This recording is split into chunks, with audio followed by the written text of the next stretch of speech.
Hello, nursing colleagues in orthopedics and trauma. I'm coming to you today in a different avenue than my usual promoting an upbeat promotion of things like bedside shift report and hourly rounding and the importance of using our peri-op handoff tool. But today I'm talking to you directly about a very difficult topic.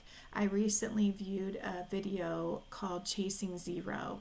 And the first thing I took away from it was that we know a lot in healthcare about fighting known issues. So things like multiple resistant bacteria. We know how to best clean a central line to introduce as few of pathogens as possible. But when you look at medical errors, human error as a component of the healthcare system and how we provide care to our patients, it's much more of an unknown. It's influenced by lots of factors, including tiredness, distraction, even systems that let us down. And what I took away from this is that patients have lost their lives, nurses have lost their licenses over mistakes that any human could have made. And there can be no guilt in admitting it's a no-fault issue if you make a mistake. But there was an event on our unit that is something that's still very difficult for lots of people to talk about. And what happened was we had a middle-aged Black man who was in a traumatic crushing accident at his place of employment. And he did not require ICU care, but he had extensive injuries. And I'll cite my sources at the end, but some of the things that we know in this situation that contributed ultimately to him having a pulmonary embolism and dying were that his prophylaxis for VTE was skipped by the nurse. There was no note left on the MAR as to why the low molecular weight heparin was not given. We know that in trauma patients that survive the first 24 hours, VTE of any cause, whether that be a DVT or a PE, is a leading cause of death. We also know that patients who identify themselves as Black tend to die more frequently of VTE and experience more VTE events.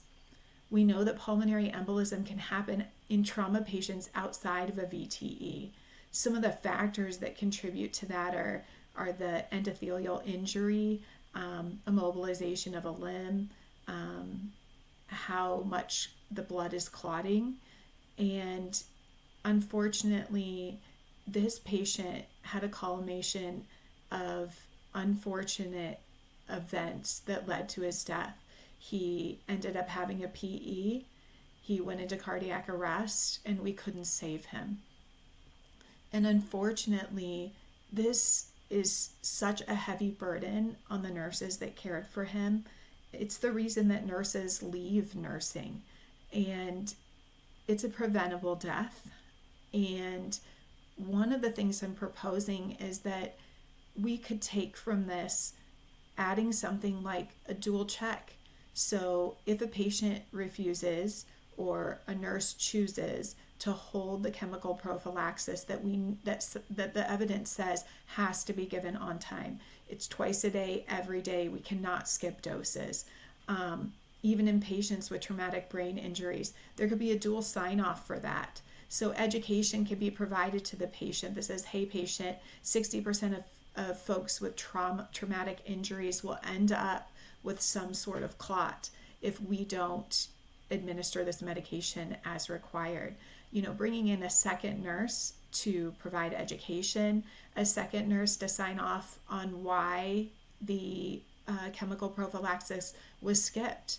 This helps to create an environment where this event never happens again.